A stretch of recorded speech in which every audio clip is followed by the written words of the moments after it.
Hello student, good morning to all of you. आइए आज हम लोग उदारवाद को पढ़ेंगे।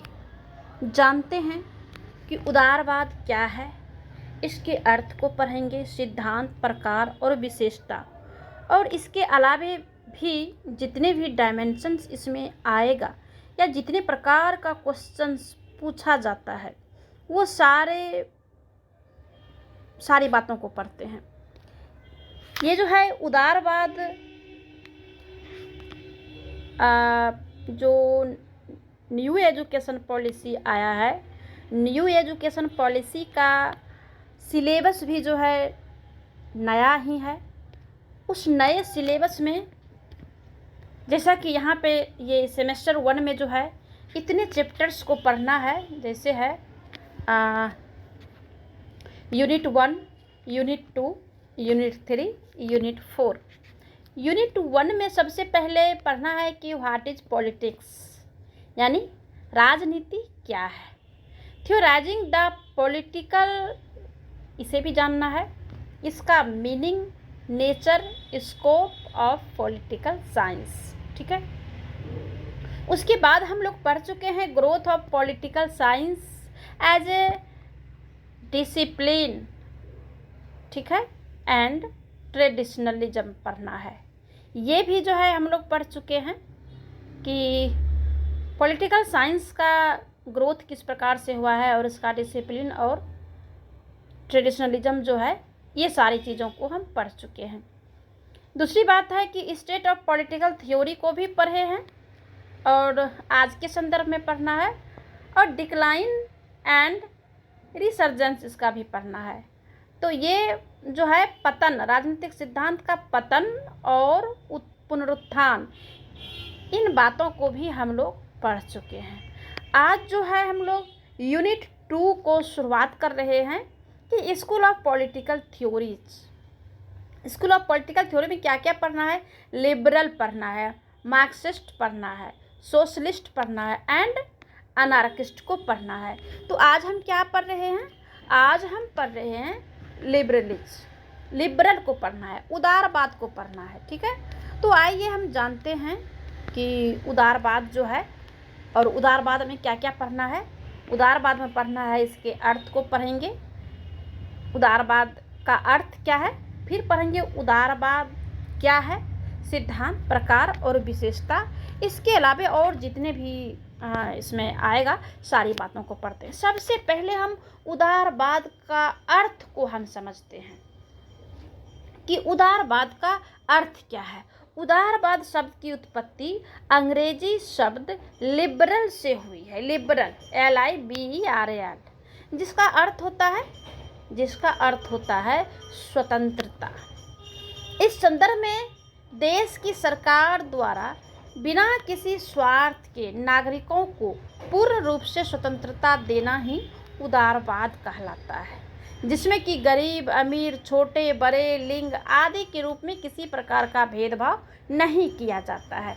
उदारवाद के अंतर्गत देश के हर नागरिकों को एक विवेकशील मनुष्य मानकर उन्हें सामाजिक कार्य प्रणाली के परिणामों से अवगत कराया जाता है। ये रहा उदारवाद का अर्थ। अब है कि उदारवाद है क्या, वो तो हम मीनिंग को समझे, उदारवाद की मीनिंग क्या होता है।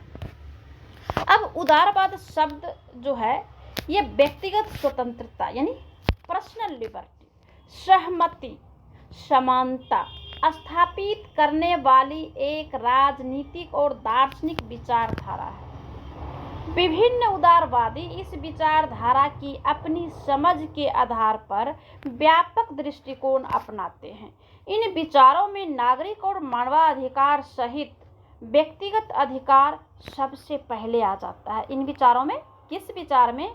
उदारवादी विचार में नागरिक और मानव अधिकार सहित जो व्यक्तिगत अधिकार है, जो पर्सनल राइट्स है, वो सबसे पहले आता है उदारवाद में। यह क्या है? यह है धर्मनिरपेक्षता और लोकतंत्र को परिभाषित करते हुए भाषण, धर्म, विवेक और प्रेस की स्वतंत्रता तथा स्वतंत्रता का भी समर्थन करता है। उदारवाद को अधिक सटीक रूप से परिभाषित करने के लिए किसी को राज्य सत्ता की भूमिका, प्रकृति और कार्य को समझना चाहिए, जिसमें इसके जो है कई पहलू है। इसको समझने के लिए, उदारवाद को और अधिक रूप से समझने के लिए इसके कई पहलू को जानते हैं। जैसे पहला पहलू है कि व्यक्तिगत स्वतंत्रता। अब जानते हैं कि व्यक्तिगत स्वतंत्रता क्या है। उदारवाद मूल रूप से स्वतंत्रता की एक विचारधारा है। वो जिस भी प्रकार का स्वतंत्रता की बात करे, वो जिस भी प्रकार की स्वतंत्रता का बात करेगा, सिर्फ व सिर्फ स्वतंत्रता का ही बात करेगा। व्यक्तिगत स्वतंत्रता के प्रति इसका जो प्रेम है वो असंदिग्ध है। यह उदारवाद बन गया है। उदारवादियों के लिए स्वतंत्रता मानव व्यक्तित्व का सार है। दूसरा जो है व्यक्ति केंद्रित है, यानी कि कोई भी क्षेत्र में चले जाइए, केंद्र में क्या होगा? व्यक्ति ही होगा। केंद्र बिंदु उसका व्यक्ति ही होगा। तीसरा है पूंजीवादी अर्थव्यवस्था। उदारवाद मुक्त बाजार अर्थव्यवस्था, यानी कि अर्थव्यवस्था की पूंजीवादी पद्धति की वकालत करता है। यह एक निजी संपत्ति प्रणाली में विश्वास करता है, संपत्ति के अधिकारों को पवित्र मानता है, अधिक लाभ ही इसका मेन उद्देश्य होता है। अगला जो है सीमित राज्य। सीमित राज्य मीन्स हो गया कि जो राज्य है, राज्य कहिए या सरकार कहिए, आप एक ही मानेंगे। सीमित राज्य मीन्स सरकार का काम सीमित होना चाहिए, सरकार का काम व्यापक नहीं। तो सरकार का काम व्यापक कहाँ होता है? साम्यवादी में, समाजवादी अर्थव्यवस्था, समाजवादी विचारधारा में। और जो पूंजीवादी या अर्थवादी विचारधारा जहाँ होता है, वहाँ पर सरकार सीमित कार्य करते हैं। काम क्या करते हैं? बाकी काम को क्या करते हैं? पूंजीपति या फिर प्राइवेट हाथ में दे देता है, तो वो अपना हिसाब से जो है चलाता है। ठीक है, तो ये है सीमित सरकार। उदारवादी का एक सीमित राज्य की अवधारणा की वकालत करता है। उदारवादी राज्य को व्यक्ति की भलाई प्राप्त करने के साधन के रूप में देखते हैं। ठीक है, वे हर प्रकार के अधिनायकवादी राज्य का विरोध करता है। अधिनायकवाद मीन्स की सारे काम जो है सरकार अपने हाथ में ले लिया है। अगला जो डायमेंशंस है वो है परंपराओं या अंधविश्वासों का विरोध। जो परंपरागत कोई सिद्धांत या फिर कोई व्यवहार आ रहा है, तो उसका विरोध करना उदारवाद का काम है। ठीक है, वो अंधविश्वास पर नहीं, वो जो है रियलिटी पर जो है विश्वास करता है। ठीक है, इसीलिए कहता है कि जो परंपरागत कोई भी सिद्धांत है या कोई भी रूल रेगुलेशन है, उस पर जो है पूरी तरह से जो है उसका विरोध किया है। अगला है लोकतंत्र। उदारवाद जो है लोकतांत्रिक सरकार का प्रतिपादक है। इसका उद्देश्य है कि जनता के द्वारा और जनता के लिए सरकार स्थापित करना। ये परिभाषा दिया है अब्राहम लिंकन, जो कि अमेरिका के राष्ट्रपति थे। उन्होंने दिया है लोकतंत्र के बारे में, कहा था कि लोकतंत्र जो है जनता का, जनता के लिए और जनता के द्वारा चलाया गया शासन है। एक सरकार जो संविधान और संविधानवाद के अनुसार कार्य करती है, एक सरकार जो कानून के शासन को कायम रखती है, एक ऐसी सरकार जो लोगों के अधिकारों और स्वतंत्रता को सुरक्षित करती है, यही जो है क्या है? उदारवाद है। यही उदारवाद है। अब आइए एक बात और जान लेते हैं कि उदारवाद का बैकग्राउंड क्या है। किस किस बैकग्राउंड में उदारवाद को लागू किया जाता है, कहाँ कहाँ आपको मिलता है, इसको जो है पॉइंट्स के रूप में ये देख लेते हैं। पहला है उदारवाद प्रबुद्धता के युग में एक अलग राजनीतिक आंदोलन के रूप में प्रकट हुआ और पश्चिमी अर्थव्यवस्थाओं या अर्थशास्त्रियों द्वारा या दार्शनिकों के बीच फैला है।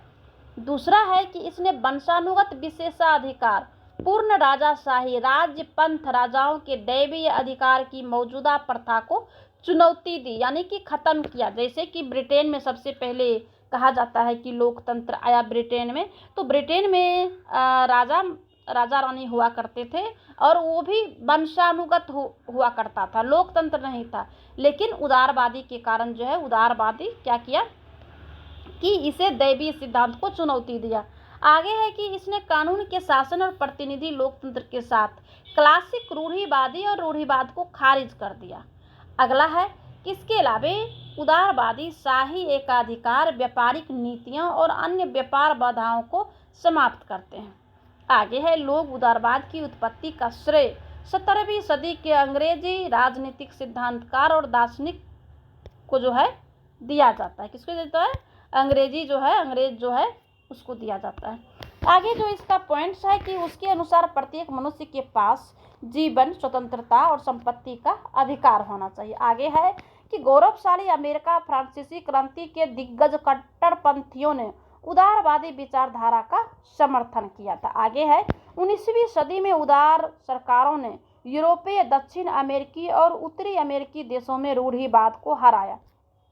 आगे है कि उदारवादी सिद्धांतों ने कई वैचारिक चुनौतियों के रूप में फासीवाद और मार्क्सवाद, सह लेनिनवाद का सामना भी किया है। ठीक है, यहाँ नहीं उदारवाद रुका है। ठीक, तो आज इतना ही।